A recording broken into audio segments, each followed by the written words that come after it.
आप लोग को वॉइस मिल रहा है? जी सर। हाँ सर। टेक्निकल। Yes sir. देखिए, आपको बता था कि 1907 में विभाजन हो गया था, और यही विभाजन 1916 में जो लखनऊ अधिवेशन हुआ था, लखनऊ अधिवेशन हुआ था, इसमें क्या है, गरम दल और नरम दल फिर से मिल गए थे। और इसी अधिवेशन में क्या है, कांग्रेस और मुस्लिम लीग में क्या है समझौता हुआ था। कांग्रेस और मुस्लिम लीग में क्या होता है, समझौता हुआ था, जिसे क्या कहा जाता है, लखनऊ समझौता कहा जाता है। इसे क्या कहा जाता है, लखनऊ समझौता या लखनऊ पैक्ट कहा जाता है। कब हुआ था, 1916 में हुआ। और आपको बता कि इसी अधिवेशन में क्या है, गांधी जी भाग लिए थे। गांधी जी इसी अधिवेशन में भाग लिए थे। गांधी जी को लेने के लिए चंपारण से राजकुमार शुक्ल आए थे। राजकुमार शुक्ल आए थे, कहाँ से आए थे, चंपारण से आए थे। और गांधी जी कहाँ गए थे, 1917 में चंपारण गए थे। जो गांधी जी का पहला क्या है, भारत में सत्याग्रह था, और यही से क्या है, गांधी जी का नाम के साथ महात्मा जुड़ा था। और महात्मा की उपाधि गांधी जी को किसने दिया था, टैगोर जी ने दिया। यानी रविंद्रनाथ टैगोर जी ने क्या है, गांधी जी को महात्मा की उपाधि दिया था, और महात्मा गांधी ने टैगोर जी को गुरु जी का उपाधि दिया, गुरुदेव का उपाधि दिया। तो अगर आपसे पूछे कि महात्मा का उपाधि गांधी जी को किसने दिया था, टैगोर जी ने दिया था, रविंद्रनाथ टैगोर जी ने दिया था। और टैगोर जी को गुरुदेव की उपाधि किसने दिया था, महात्मा गांधी जी। जो यहाँ पे चंपारण में किसकी खेती होती थी, नील की खेती होती थी। नील की खेती यहाँ पे होती थी, जिसे क्या कहा जाता, तीन कठिया पद्धति कहा जा रहा है। तीन कठिया पद्धति इसको कहा जाता है। ठीक है, तो ये सारे चीज का एक से आप लोग ज्वाइन करके या कनेक्ट करके पढ़ सकते हो, जिससे ज्यादा चीजें एक से याद हो जाए। ज्यादा चीजें क्या है, एक साथ याद हो जाए। तो ये कहाँ पे हुआ था, लखनऊ में हुआ था। अगला देखिए, संविधान सभा का प्रथम अधिवेशन कहाँ आयोजित किया गया था। तो संविधान सभा का पहला जो अधिवेशन है वो कहाँ पे आयोजित किया गया था, 1946 में संविधान सभा हॉल कहाँ पे, दिल्ली में किया गया। पहला बैठक कब हुआ था, देखिए आप लोग को बताया था कि जो पहला बैठक हुआ था वो कब हुआ था, आप लोग बताइए। देखिए, पहला बैठक हुआ था 6 को, फिर पहला बैठक हुआ था 9 को हुआ था, फिर 12 को हुआ था। पहला बैठक कब हुआ था, 9 दिसंबर 1946 को हुआ था, जिसमें सच्चिदानंद सिन्हा को अस्थायी अध्यक्ष चुना गया था। सच्चिदानंद सिन्हा जी को क्या है, अस्थायी अध्यक्ष चुना गया था। और जब 12 दिसंबर को जब दूसरा बैठक होता है, तब क्या है, राजेंद्र प्रसाद जी को अध्यक्ष चुना गया। राजेंद्र प्रसाद जी को स्थायी अध्यक्ष चुना गया। और 13 दिसंबर को क्या हुआ था, 1946 में उद्देश्य प्रस्ताव को संसद में रखा, यानी संविधान सभा में रखा गया था। किसने रखा था, नेहरू जी ने रखा। और यही उद्देश्य प्रस्ताव क्या बना, हमारे संविधान का क्या बना, रास्ता बना या प्रियम्बल बना, यही उद्देश्य। ये सारे पॉइंट आप लोग याद करते। यूनेस्को का मुख्यालय कहाँ पे है, देखिए यूनेस्को का जो मुख्यालय है वो आपका पेरिस में है। जो विश्व विरासत स्थल होता है, इसको चयन कौन करता है, विश्व विरासत स्थल, ये यूनेस्को द्वारा मान्यता देते हैं। ठीक है, उसको ध्यान रखिए। विश्व विरासत स्थल कौन मान्यता देते हैं, आपके यूनेस्को द्वारा देते हैं। इसका हेडक्वार्टर कहाँ पे है, इसका हेडक्वार्टर है आपका पेरिस। पेरिस की देश की राजधानी है। पेरिस क्या है आपका, फ्रांस की राजधानी है। और किस नदी किनारे बसा है, पेरिस किस नदी किनारे बसा है, पेरिस आपका सीन नदी किनारे बसा है। और की देश की राजधानी है, फ्रांस की राजधानी।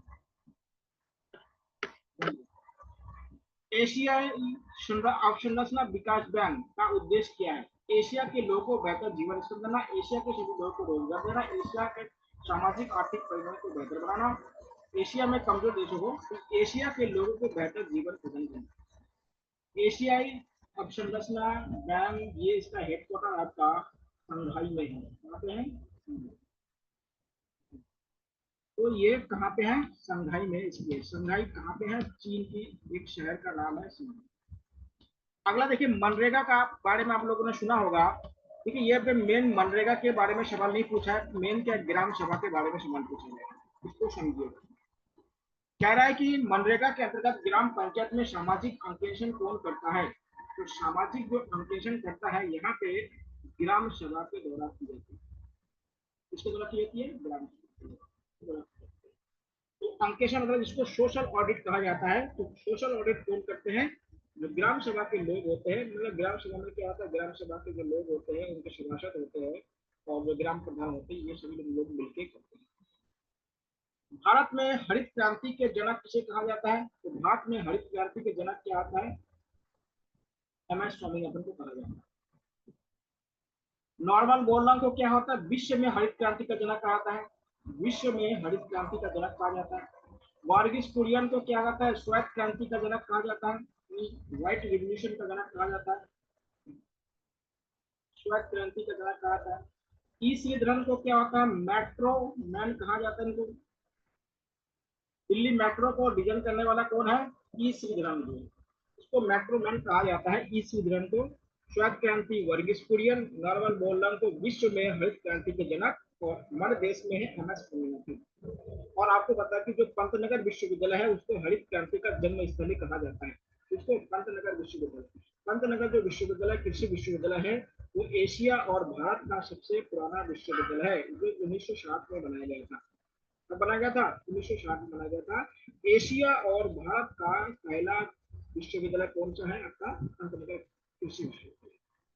और इसे हरित क्रांति का जन्म स्थली कहा जाता है।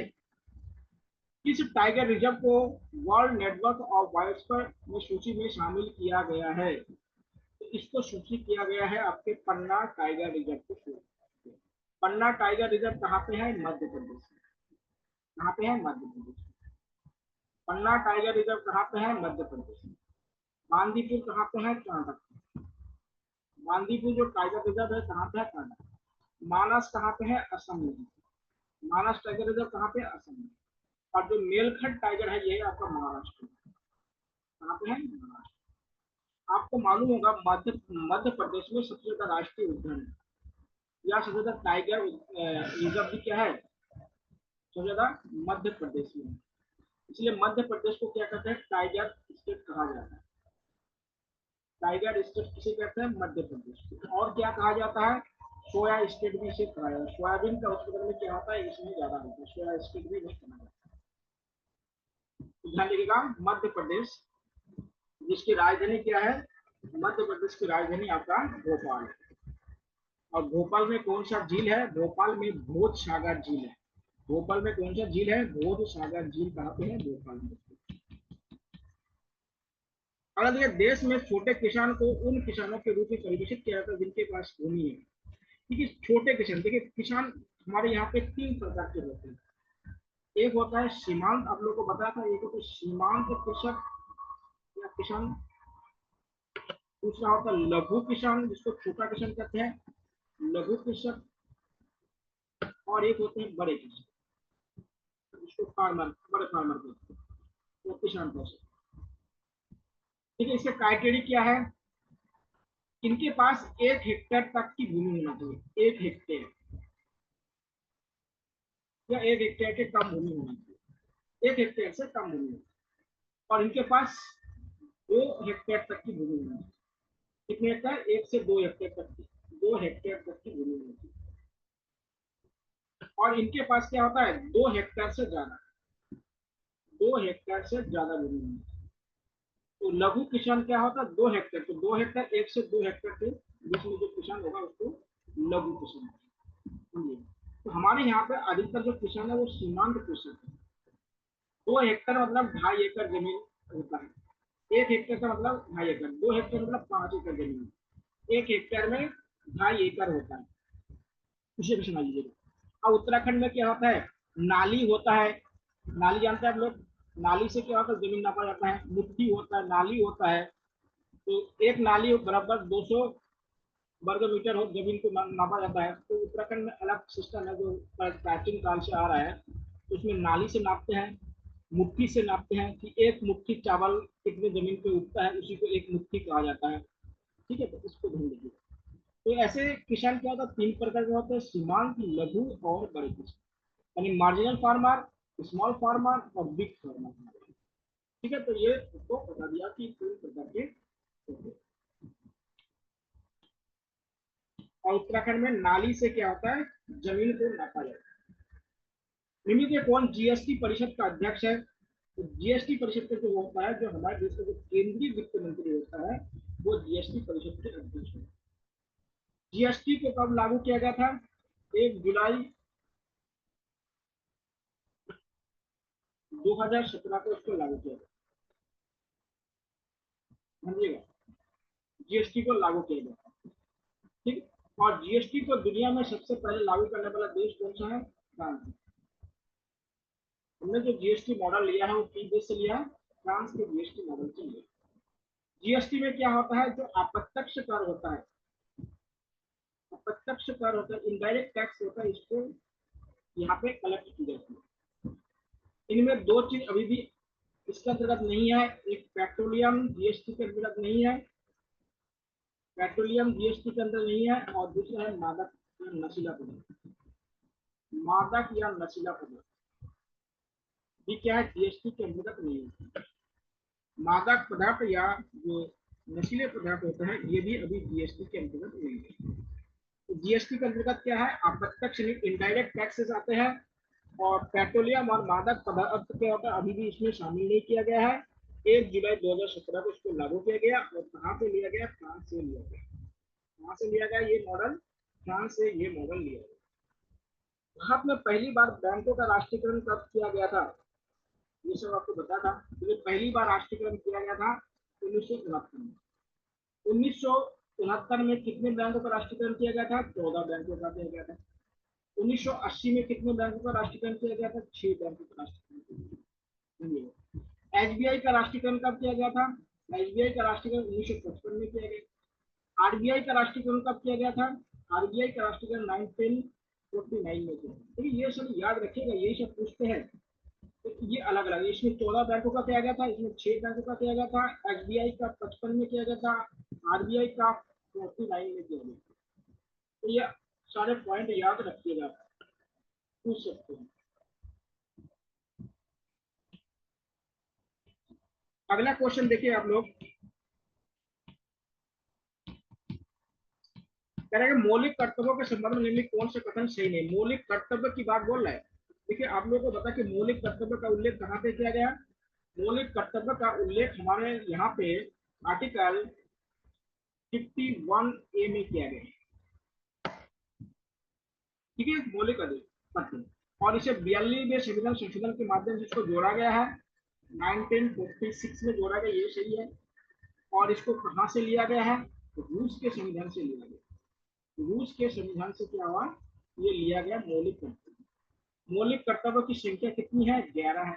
मौलिक कर्तव्यों की संख्या कितनी है? 11 है। दूसरी बात और समझ लीजिएगा, इसके लिए एक कमेटी बनाया गया था मौलिक कर्तव्य को संविधान में शामिल करने के लिए। उस कमेटी का नाम है स्वर्ण सिंह कमेटी। कौन सा कमेटी है? स्वर्ण सिंह कमेटी। अगर आपसे पूछा जाए कि मौलिक कर्तव्य को संविधान में शामिल करने के लिए कौन सा कमेटी बनाई गई थी, तो बताइएगा स्वर्ण सिंह कमेटी बनाई गई। और कहाँ से लिया गया था? रूस के संविधान से। किस आर्टिकल में है? 51A में इसमें। कितनी संख्या है मौलिक कर्तव्यों का? वो है 11। कितने हैं? 11। अब देखिए क्या कहता है, इसे स्वर्ण सिंह समिति से लिया गया था। देखिए लिखा है, एकदम सही है। या सोवियत संघ से लिया गया था, रूस से, एकदम सही है। ये मूल रूप से 10 था, 12 हो गए, गलत है। 12 की जगह पे कितना है? 11। तो क्या है सही? कौन सा नहीं है? 12 नहीं है, बल्कि कितना है? 11 है। तो क्वेश्चन को कैसे भी आप लोगों से पूछ सकता है, इसलिए क्या है, अलर्ट रहिएगा हर पॉइंट को क्या है क्लियर करते रहिए, जहां नहीं समझ में आता उसको पूछिए। अगला है निम्नलिखित में किस राज्य की विधानसभा में 60 से कम सदस्य, तो किस विधानसभा में 60 से कम सदस्य है, तो इसमें क्या है सभी में 60 से कम सदस्य। ठीक है, जहां पे कम जनसंख्या है वहां पे क्या है विधानसभा में सदस्य की संख्या कम, तो इन सभी में क्या है 60 से कम सदस्य। देखिए हमारे संविधान में ये बताया गया है कि जो विधानसभा होगा यानी जो स्टेट लेजिस्लेटिव होगा, स्टेट लेजिस्लेटिव होगा, इसमें सबसे इसमें न्यूनतम जो सदस्य होगा, न्यूनतम सदस्य कितना होना चाहिए 60 होना चाहिए, और अधिकतम कितनी होनी चाहिए, अधिकतम अधिकतम कितनी होनी चाहिए 500 होनी चाहिए। लेकिन इन राज्यों में जनसंख्या बहुत कम है, इसलिए क्या होता है इसमें कुछ अपवाद है। विधानसभा में न्यूनतम कितने सीट होनी चाहिए 60 होनी चाहिए, अधिकतम कितने सीट हो सकती है 500। अभी तक की व्यवस्था जैसे बोल रहा हूँ, अभी अगला जो संशोधन हो जाएगा उसमें नहीं बोल सकते, फिर 2026 में क्या होगा इसमें संशोधन होने वाला है। ठीक है, तो 60 से कम नहीं होना चाहिए और 50 से यानी 500 से अधिक नहीं होना चाहिए। लेकिन इनमें अपवाद इसलिए क्योंकि इनमें जनसंख्या बहुत कम है। भारत में राष्ट्रीय आपातकाल की घोषणा किस आधार पर नहीं की जा सकती है, तो देखिए राष्ट्रीय आपातकाल की घोषणा किस आधार पर नहीं किए थे, आंतरिक अशांति के आधार पर राष्ट्रीय आपातकाल घोषित नहीं किया। देखिए आपको पता कि राष्ट्रीय आपातकाल जो है इसका उल्लेख किस आर्टिकल में किया गया है, ये आर्टिकल 352 352 में क्या है हमारे देश में राष्ट्रीय आपात, देखिए भारत में 3 बार राष्ट्रीय आपातकाल अभी तक लागू किया है। कितने, 3। एक जब भारत पाकिस्तान के बीच में युद्ध हुआ था, भारत पाकिस्तान, पहला चाइना वाला लिख लीजिए क्वेश्चन, भारत चाइना के बीच युद्ध हुआ था तब 72, भारत चाइना युद्ध के समय आपातकाल लागू हुआ था 1962 में। दूसरा लागू हुआ था भारत पाकिस्तान के युद्ध के समय, भारत पाकिस्तान, अब लागू हुआ था 1971 में, अब जानते हैं। और तीसरा लागू था जब आंतरिक अशांति पर लगाया गया था, जिसे कहते हैं आंतरिक आपातकाल, ये लागू किया गया था 1975 में, जब इंदिरा गांधी द्वारा क्या है आपातकाल लागू किया गया। तो भारत में अभी तक 3 बार आपातकाल को लागू किया गया। ठीक है, 2 युद्ध के समय किया गया था और एक आंतरिक अशांति के लिए किया गया था, बाद में इसी को क्या हटा दिया गया और आंतरिक अशांति को हटा दिया। देखिए राष्ट्रपति शासन किस आर्टिकल के अंतर्गत लागू किया जाता है, राष्ट्रपति शासन, राष्ट्रपति जो शासन है ये आर्टिकल या अनुच्छेद 356 है, 300। वित्तीय आपातकाल का अनुच्छेद कितना है, वित्तीय आपातकाल ये आप लोगों को बताया था, वित्तीय आपातकाल होता है आर्टिकल 360, याद रखिएगा। सब में 4 4 जोड़ दीजिएगा, ये भी याद रखिएगा, सब में 4 4 जोड़ दीजिएगा, याद रखिएगा। आर्टिकल 392 में क्या है राष्ट्रीय आपातकाल है, आर्टिकल 356 में राष्ट्रपति शासन है, और आर्टिकल 360 में क्या वित्तीय आपातकाल की बात की गई। ठीक है, इन तीनों को आप याद करके रखिए। इतना अगर याद करके रखते हैं तो पेपर में कोई दिक्कत नहीं आने वाली है, इसलिए अगर इतने सारी चीजें अगर याद है तो आपको दिक्कत नहीं है। बोले निम्नलिखित में कौन सा स्थल गुजरात में, हड़प्पा स्थल गुजरात में है, गुजरात की बात बोलो तो क्या है लोथल है। लोथल आपको पता कि यहाँ पे क्या मिला है, बंदरगाह मिला है, सीपोर्ट मिला, उसके बाद चावल का साक्ष्य मिला,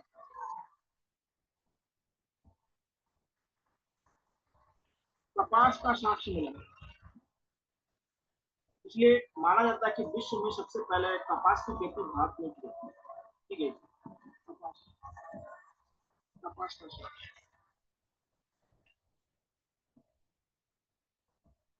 ठीक है, कालीबंगा कहाँ पे है, कालीबंगा है आपका राजस्थान में,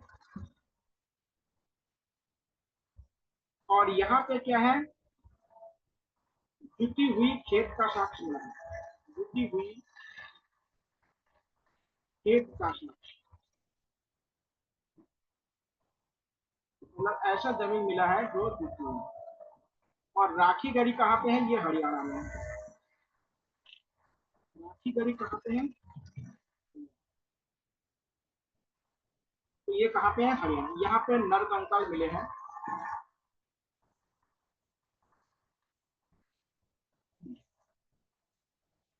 तो ये हड़प्पा। हड़प्पा सभ्यता की सबसे पहली खोज किसने किया था? दयानंद सहानी ने किया। दयाराम सहानी ने किया था। 1921 में किया गया था। सबसे पहले हड़प्पा की खोज की थी, इसलिए इसको हड़प्पा सभ्यता भी कहा जाता है या हड़प्पा स्थल भी कहा जाता है। इनका जो विकास हुआ है वो क्या है? आपकी सिंधु नदी और उनके साठ नदी के आसपास इनका विकास हुआ। अभी तक इनके लिपि को क्या है? पढ़ा नहीं गया है, इसलिए इसको इसके लिपि को क्या कहा जाता है? चित्र आत्मक लिपि कहा जाता है, या इसको पिक्टोग्राफी भी कहा जाता है। इनकी लिपि को क्या कहा जाता है? पिक्टोग्राफी भी कहा जाता है। अगला क्वेश्चन देखिएगा, 2011 की जनगणना के अनुसार निम्नलिखित में से किस राज्य या केंद्र शासित प्रदेश में लिंगानुपात सबसे कम है? तो आप जानते हैं सबसे कम लिंगानुपात कहाँ पे है? हरियाणा में है। आंख बंद करके लगा दीजिए, क्योंकि हरियाणा में क्या होता है?